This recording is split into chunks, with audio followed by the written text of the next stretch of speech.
네, 헤라님 어제 오세훈 서울시장이 대선 불출마를 선언했습니다. 사실 오늘 출마 선언을 공식적으로 하려고 했는데 하루를 앞두고 갑자기 출마하지 않겠다 이런 선언을 했습니다. 본인은 윤 대통령에 대한 탄핵 결정 이후 당에서 뭐 아무 일 없었다는 듯이 너도 나도 후보가 되겠다는 이 상황에 대해서 자기는 좀 고민을 많이 했다 이렇게 얘기를 하셨는데 오세훈 서울시장 왜 갑자기 이런 심경의 변화가 일어난 것일까요?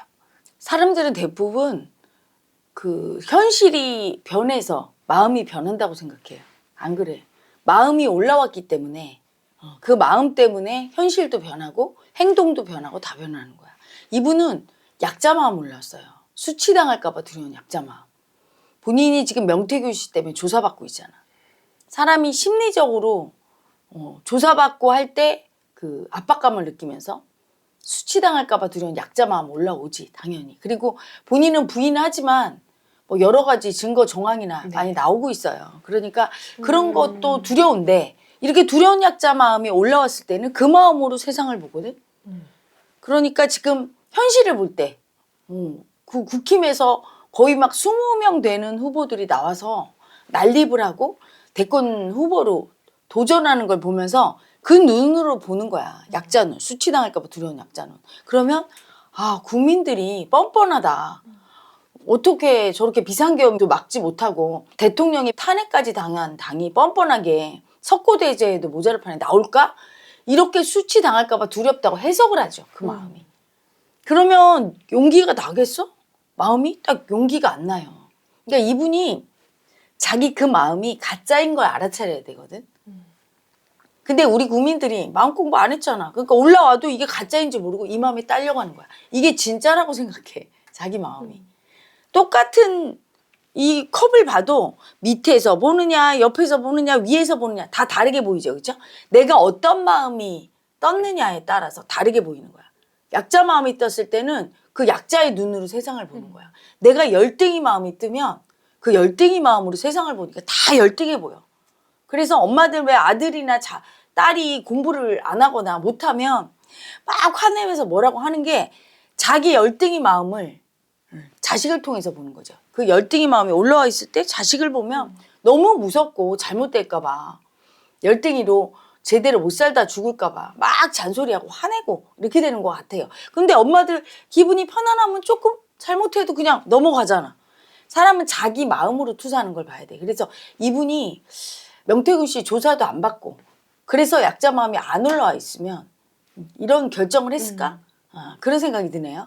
그러니까 자기는 외부의 어떤 현상 때문에 즉 대권 후보가 20명씩 나와서 이것 때문에 그렇다고 생각을 하는데 그게 아니라 어떤 사람도 자기 마음 때문이지 외부의 현상을 탓할 때 자기 마음으로 본다는 걸 알아야 돼. 그 마음이 그렇게 보이는 거죠.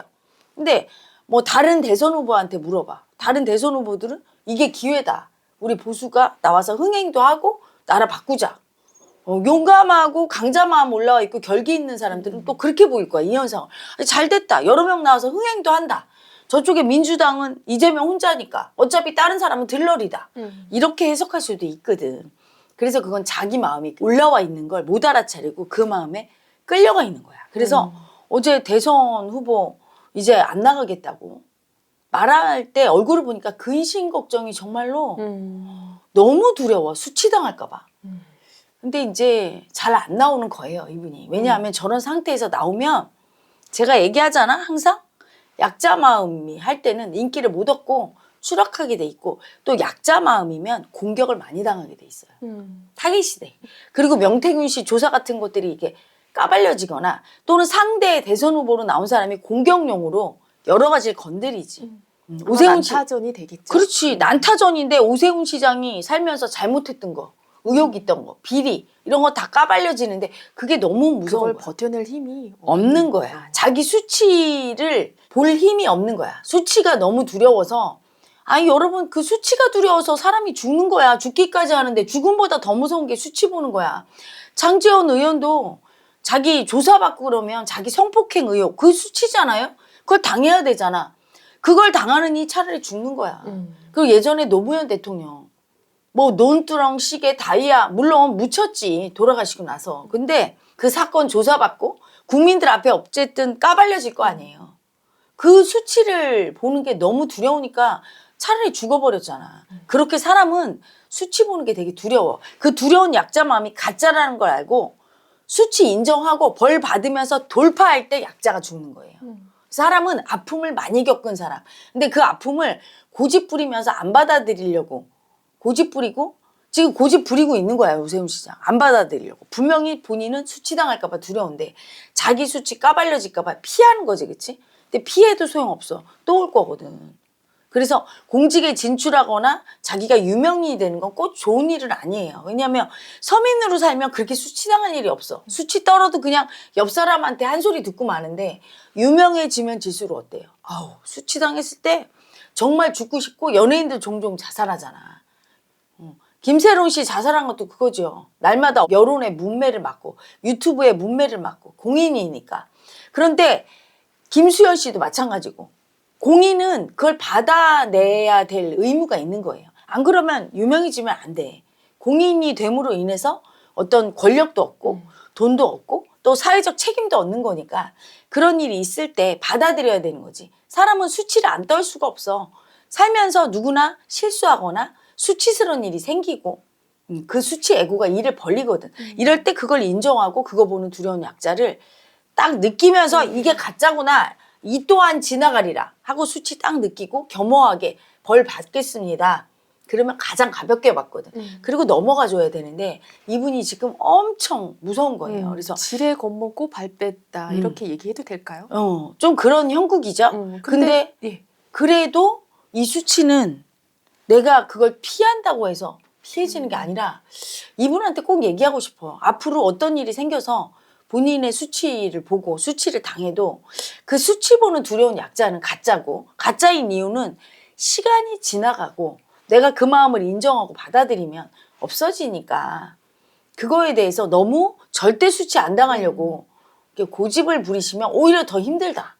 지금 딱 떴어요, 약자가. 그래서 고집을 부리면서 절대로 자기는 안 당하겠다, 수치를.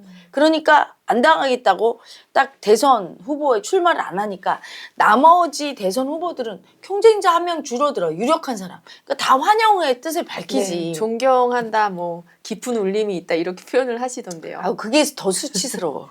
무슨 존경까지 나오고 거기에 깊은 울림이 있어요. 네. 본인이 감당하는 게 두렵고 그래서 그냥 피하는 건데 옛말에 그런 말 있죠.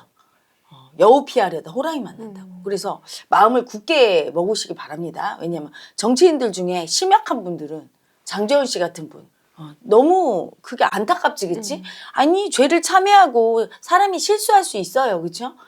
참회하고 살면 되는데 사람이 죽을 것까지 없잖아. 그리고 그렇게 참회하고 애고가 죽으면 더 큰 사람이 되거든. 그래서 본인이 마음을 추스리고 어떤 일이 있어도 내가 그 수치당할까 봐 두려운 약자 마음이 진짜라고 끌려가지 않겠다. 이렇게 결심하셨으면 좋겠어요. 네. 나는 안타깝더라고. 네. 근데 제가 댓글들을 좀 봤더니 이런 댓글이 가장 많았어요. 질까봐 안 나오는구나. 그걸 보면서 지금 해라님 얘기를 또 들으니까 국민들도 다 아는구나. 그 마음을, 약자 마음을. 약자 마음 뜬 거 해석을 조금 네. 달리해서 그렇지. 네. 질까봐 두려움 맞죠? 약자 마음 말고 질까봐 두려움보다 어느 정도는 뭐 꼭 이길 거라고 생각하겠어? 그렇잖아. 이재명 대표가 있고 또 김문수 후보가 있고 그런데 본인이 질까봐 두렵다기보다는 나갔을 때 수치당할 거리가 많다고 생각한 거예요. 여러 가지 일을 들춰내서 검찰이 수사 결과 발표하거나 뭐 여러 가지 명태균 씨 입을 통해서 까발려졌을 때 네. 명태균 씨가 가만 안 있을 거거든. 이분이 명태균 나가면. 씨 최근 인터뷰를 보니까 한 일주일 있으면 제가 윤 전 대통령이나 오세훈 서시장에 대해서 얘기할 겁니다. 뭐 이렇게 얘기를 하시더라고요. 그러니까 명태균 씨가 정치인에게 접근해서 도와준다고 했을 때는 정치인들한테 어떻게 했겠어? 이분이 전화 통화한 거 보고 왜 이러는지 알았어요. 왜 이렇게 윤 대통령과 정치인들한테 적개심을 가졌는지. 사람은 어떤 사람과 대등하고 평등하게 대화를 하고 그 사람한테 존중을 받으면 절대 적개심을 안 갖거든. 근데 굽실굽실 하더라고. 머슴이야 거의. 그러니까 머슴처럼 굽실굽실 하면서 얼마나 열등감을 느꼈겠어. 자괴감 아주 참담함 이런 거 느꼈을 거야. 스스로 아주 열등한 존재. 남 밑에서 굽신거리 머슴 같은 마음. 그 마음을 느끼면 언젠가 이 사람은 좋아서 한 게 아니야. 굽신거리면서 뭐 그 사람이 좋은 거야. 그게 아니지. 뭔가 그 사람한테 굽신거리면서 자기의 이득을 얻기 위해서. 그리고 그 사람이 두려워서 오는 거거든. 그게 열등이가 하는 짓이거든. 그 열등이는 반드시 배신하게 돼 있어. 그러니까 이 사람이 굽신거리면서 하는 걸 보면서 누구는 뭐 지리산 도인이라고 명태균 씨를 보고 도인은 그렇게 안 해요. 당당함이 전혀 없잖아. 거의 거짓인 줄 알았어. 아, 그렇게 하면서 그 사람들한테 뭔가 뜯어내려고 하는 도둑놈 마음, 열등이기 때문에 마음이 이런 사람이 돌아섰을 때는 자기 스스로 굽신거려 놓고 무시당했다는 마음이 속에 있거든. 심하게 상대를 공격해요. 근데 이때 또 상대방도 윤 대통령도 이게 성정이 과격한 분이잖아. 경노하고. 이 사람을 엄청 무시했을 거라고. 뜻대로 안 되면. 오세훈 시장도 보면 굉장히 엘리트 관료주의라 이 사람에 대해서 어느 부분을 무시하는 에너지가 있었을 거고. 그러니까 공격하려고 이게 날이 바짝 쓴 거지, 이 사람이. 그걸 알고 되게 두려운 거야, 지금 오세훈 시장이. 되게 두렵고 자기가 대선 레이스에 들어갔는데 이 사람이 막 까발렸을 때 그거를 공격당할 때 올라오는 그 수치 보는 두려운 약자 마음을 너무 무서우니까 그 약자 마음 보는 게 그렇지. 감당하기가 힘들어서 피하고 있는 거죠. 공식 출마 선언하기로 예정된 날 하루 전날 이거를 뒤집었다는 거는 끝까지 이제 나름 고심을 하시긴 하신 것 같은데 결국은 안 하시는 걸로 했습니다. 그러면 이제 남은 분들이 김문수 후보, 그다음에 홍준표 후보, 그리고 한동훈 전 대표 이렇게 여권에서는 하는 요 세 분이 가장 두드러진 후보가 될 것 같아요. 저희가 사실은 여권 후보들을 한 명씩 얘기를 해보려고 했는데 이제 오세훈 서울시장은 가셨고 앞으로 이 세 분에 대해서 좀. 이 세 분이 경쟁할 때 제일 끝까지 살아남는 사람은 누구냐? 자기 수치 보는 두려운 약자. 이 약자 마음이 덜한 사람. 서로 난타전을 벌이겠지. 그래서 서로 공격하겠지. 공격할 때 흔들리지 않아야 되고 두 번째 공격을 받아치면서 상대에 대해서 공격할 때 미움이 안 나와야 돼요. 약자 마음이 세면 개미움이 나와. 치면서 미움을 안 쓴다는 건 하려면 어떤 어떤 뜻이냐? 예. 어떤 뜻이냐면 굉장히 날카롭게 상대를 갖다 미움을 쓰되 그 사람 자체를 미워하는 미움은 안 나와야 돼. 너 이거 잘못했지? 딱 이렇게 하는데 사람을 미워하면서 얘기하는 사람이 있고 그냥 그 잘못을 지적해주고 고치게 하려고 그냥 고쳐야 되잖아. 잘못했는데 잘못했다고 얘기 안 해? 아니 내가 우리 제자들 뭘 잘못하면 너 이게 잘못했지? 하고 화를 딱 내는데 그때 너 왜 잘못했어? 이렇게 얘기하지 않잖아. 잘한 건 칭찬하지만 잘못한 건 딱 지적하잖아. 이렇게 딱 얘기하는데 뒤돌아서면 사실은 나 같은 경우 제자를 사랑하니까 바로 바뀌잖아. 그걸 오래 끌면서 막 며칠을 이렇게 안 하듯이 어떤 진짜 그 사람 인간을 미워하는 그런 마음은 없이 그냥 미움을 썼다가 바로 거둬야 되거든요. 근데 예전에 그 한동훈 후보가 여당 대표 경선에 나갔을 때 그때 이긴 이유가 그거야. 다른 주자들이 한동훈을 공격할 때 미움으로 공격했어. 사실은 한동훈이 그렇게 큰 표차로 이길 거라고 생각을 못했어. 근데 경선 레이스 보고 바뀐 거야. 왜? 한동훈 하나를 두고 물어뜯는데 그냥 이 사람을 미워해서 안달난 승냥이 떼같이 물어뜯어. 그러니까 보는 사람은 미움이 올라와. 공격하는 가해자에 대해서. 저것들이 다 미워한다. 이러면서 그들에 대한 그러니까 자기가 미움으로 누굴 치면 그 자기에 대해서 사람들이 보면서 미움이 올라오는 거야 다. 그래서 얼마나 미움이 없느냐. 근데 지금 보면 에너지적으로는 김문수 후보가 제일 미움이 없거든. 말할 때 진짜 그 사람을 미워한다기보다 사실을 얘기하고 자기 주장을 얘기하지 미움이 별로 안 느껴져요. 그 이유는 약자가 많이 죽었어. 수치를 엄청 많이 떨었잖아 이분들 살면서. 그래서 수치 떨다가 공격당해 사람들이. 도지사가 소방 가는데 전화해서 막 계속 소리 지르고 할 때 그런 일들 겪고 노동운동 하면서 끌려가서 고문 겪고 하면서 엄청 두려운 약자가 많이 죽었죠. 그때 약자 죽을 때 미움도 많이 죽어서 이분이 제일 대선 레이스에 들어가면 제일 안정적이고 남을 미워하지 않고 그러면서도 뼈 때린 소리 하면서 흔들리지 않을 것 같은 제 생각에 그래서 이분이 될 것 같다는 저는 생각을 하지만 네. 그건 또 이제 앞으로 등판을 해서 경선하는 걸 보면 알겠죠. 네, 그래서 앞으로 그분들이 이제 경선을 하실 때 구독자분들은 그런 부분에 좀 포인트를 두고 보시면 재미도 있고. 그렇죠. 네. 그리고 이제 그분들이 어떤 발언을 할 때 이게 미스고 어떤 발언은 점수가 플러스고 이런 거에 대해서 이제 저랑 같이 관전 포인트. 또 처세술을 배울 수 있어요. 정치인들은 처세술이 중요한데 사실은 이거 배우기 힘들지. 원희룡 장관도 사실은 그때 한동훈 후보 그 경선 레이스에서 그렇게 미움 써서 지금 훅 갔잖아. 완전히 지금 나락으로 가고.